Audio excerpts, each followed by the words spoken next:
ଆଜି ଅପରାହ୍ନରେ ରାଜଧାନୀ ଭୁବନେଶ୍ୱରର ଜନତା ମଇଦାନରେ ଓଡ଼ିଶାର ନୂତନ ମୁଖ୍ୟମନ୍ତ୍ରୀ ଭାବେ ଶ୍ରୀ ମୋହନ ଚରଣ ମାଝୀଙ୍କୁ ଶପଥ ଗ୍ରହଣ କରାଇଛନ୍ତି ରାଜ୍ୟପାଳ ରଘୁବୀର ପ୍ରସାଦ।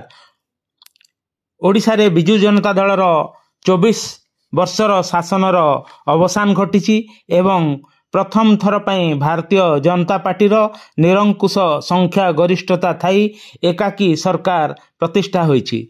ପୂର୍ବରୁ ଅବଶ୍ୟ ବିଜୁ ଜନତା ଦଳ ସହିତ ମିଳିତ ଭାବେ ସରକାର ଗଠନରେ ବିଜେପି ସାମିଲ ହୋଇଥିଲା। ପରବର୍ତ୍ତୀ ସମୟରେ ବିଜେଡି ବିଜେପିକୁ ସରକାରରୁ ବାଦ ଦେଇଥିଲେ।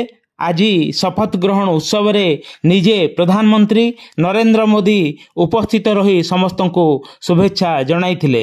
ମୁଖ୍ୟମନ୍ତ୍ରୀ ମୋହନ ଚରଣ ମାଝୀଙ୍କ ପରେ ଦୁଇ ଉପମୁଖ୍ୟମନ୍ତ୍ରୀ ଭାବେ କନକବର୍ଦ୍ଧନ ସିଂହଦେଓ ଏବଂ ଶ୍ରୀମତୀ ପ୍ରଭାତୀ ପରିଡ଼ା ଏବଂ କ୍ୟାବିନେଟ୍ ମନ୍ତ୍ରୀ ଭାବେ ସୁରେଶ ପୂଜାରୀ, ରବିନାରାୟଣ ନାୟକ, ନିତ୍ୟାନନ୍ଦ ଗଣ୍ଡ, କୃଷ୍ଣଚନ୍ଦ୍ର ପାତ୍ର, ପୃଥ୍ୱୀରାଜ ହରିଚନ୍ଦନ, ଡକ୍ଟର ମୁକେଶ ମହାଲିଙ୍ଗ, ବିଭୂତିଭୂଷଣ ଜେନା ଓ ଡକ୍ଟର କୃଷ୍ଣଚନ୍ଦ୍ର ମହାପାତ୍ର ଏବଂ ସ୍ୱାଧୀନ ଦାୟିତ୍ୱରେ ରାଷ୍ଟ୍ରମନ୍ତ୍ରୀ ଭାବେ ଗଣେଶ ରାମ ସିଂ ଖୁଣ୍ଟିଆ, ସୂର୍ଯ୍ୟବଂଶୀ ସୁରଜ, ପ୍ରଦୀପ ବଳସାମନ୍ତ, ଗୋକୁଳାନନ୍ଦ ମଲ୍ଲିକ ଓ ସମ୍ପତ ଚନ୍ଦ୍ର ସ୍ୱାଇଁ ଶପଥ ନେଇଥିଲେ।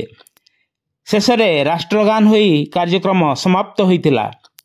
ଏହି ଶପଥ ଗ୍ରହଣ ବେଳେ ପୂର୍ବତନ ମୁଖ୍ୟମନ୍ତ୍ରୀ ନବୀନ ପଟ୍ଟନାୟକ, କେନ୍ଦ୍ରମନ୍ତ୍ରୀ ଧର୍ମେନ୍ଦ୍ର ପ୍ରଧାନ, ଜୁଏଲ ଓରାମ ରାୟନାଥ, ଉତ୍ତରପ୍ରଦେଶର ମୁଖ୍ୟମନ୍ତ୍ରୀ ଯୋଗୀ ଆଦିତ୍ୟନାଥ ପ୍ରମୁଖ ଉପସ୍ଥିତ ଥିଲେ। ପ୍ରଧାନମନ୍ତ୍ରୀ ସମସ୍ତଙ୍କୁ କୃତଜ୍ଞତା ଜଣାଇବା ସଙ୍ଗେ ସଙ୍ଗେ ଅଣ୍ଟା ଭାଙ୍ଗି ଓଡ଼ିଶାବାସୀଙ୍କୁ ପ୍ରଣାମ କରି ଭାଜପାକୁ ସରକାରକୁ ଆଣିଥିବାରୁ କୃତଜ୍ଞତା ଜଣାଇଥିଲେ। ଭାଜପାର ବରିଷ୍ଠ ନେତ୍ରୀ ସୁରମା ପାଢ଼ୀଙ୍କୁ ବାଚସ୍ପତି କରାଯାଇଥିବା ଜଣାଯାଇଛି। ଜନମୁଖ ନ୍ୟୁଜ୍ ପାଇଁ ବୀରେନ୍ଦ୍ର କୁମାର ପାଣିଗ୍ରାହୀ, ନମସ୍କାର।